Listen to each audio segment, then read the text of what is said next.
So now let's start unit number 4 of Principles of Macroeconomics. So unit number 5 में आपकी monetary policy और unit number 4 में है fiscal policy. So fiscal policy के अंदर government spending, taxation and borrowing to influence a country's economic performance.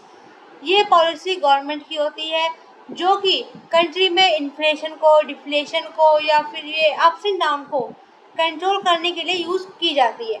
ठीक है, जैसे मॉनेटरी पॉलिसी को हम एम्प्लॉयमेंट के लिए यूज़ करते थे वैसे ही सेम यहाँ पे भी यूज़ की जाती है by the government. So government spending क्या है? Expenditure on goods, services, infrastructure, defence, education etcetera. Taxation में क्या है? अगर money collected from tax from individuals and firms to fund public services and borrowings में use when expenditure exceeds revenue. So now types of fiscal policy. First is expansionary. So ये दो type की होती है, एक्सपेंशनरी और contractionary. अगर demand को बढ़ाना है तो एक्सपेंशनरी, घटाना है तो कॉन्ट्रैक्शनरी. अगर आपको डिमांड बढ़ाना है तो क्या होगा? आपको कर अपवर्ड शिफ्ट करना पड़ेगा. उसके लिए गवर्नमेंट स्पेंडिंग को बढ़ाना पड़ेगा और टैक्स को कम करना पड़ेगा.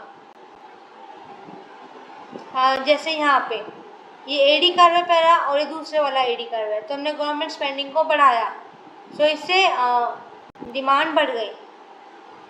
नाउ ये टैक्स को हमने अगर कम किया तो टैक्स कट से भी जैसे डिमांड बढ़ गई.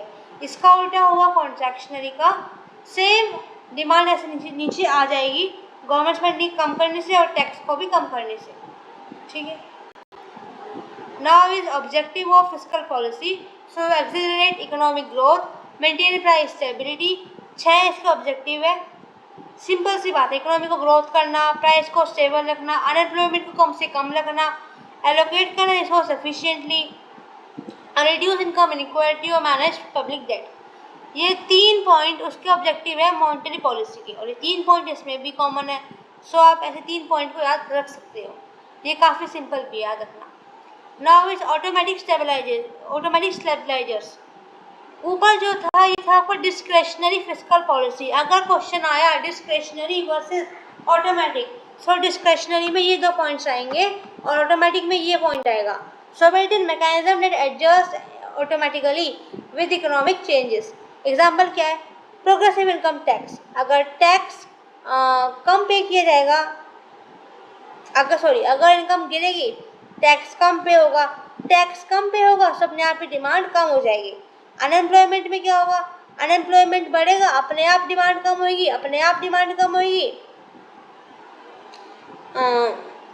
So increase during downturn supporting demand. ठीक है. So this helps reducing fluctuations without new government action. ये तो गवर्नमेंट ने इंट्रोड्यूस किया. अब हुआ क्या कि जैसे इनकम गिर गई, टैक्स गिर गया तो ये अपने आप नीचे आ गया.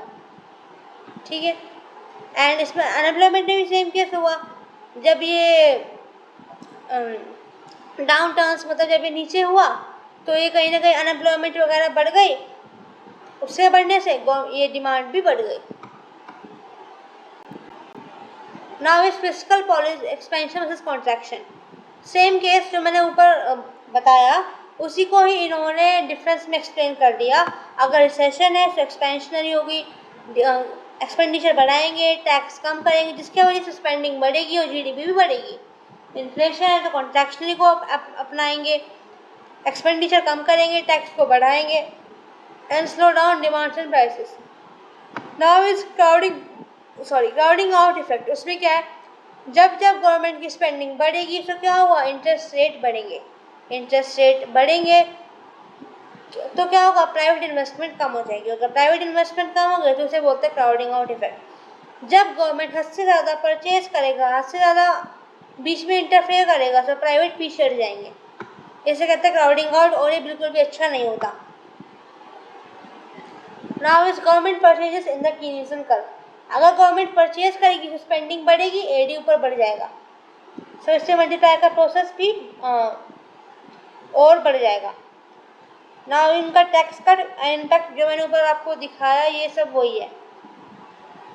इसी को नीचे एक्सप्लेन कर देना है और इसी को साथ में एक्सपेंशनरी में और कॉन्ट्रैक्शनरी में जो जोड़ के एग्जाम में लिख देना.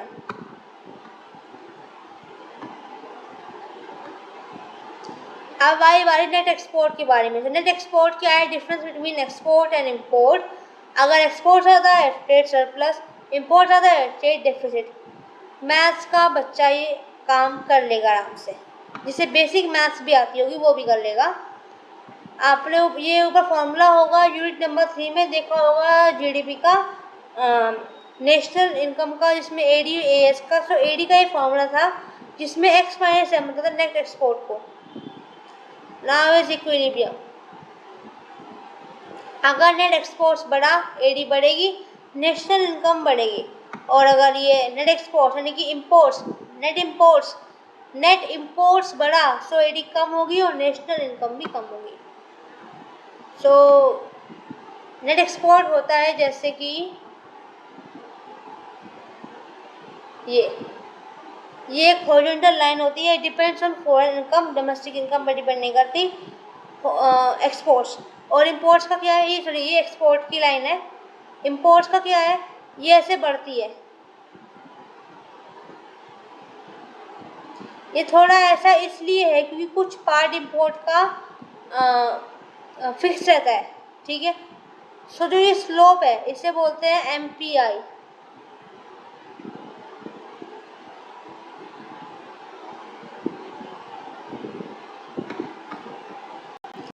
एंड आपका ऐसे यूनिट नंबर 4 6 मिनट के अंदर खत्म हो गया। इसमें था फिस्कल पॉलिसी के बारे में और इक्विलिब्रियम के बारे में।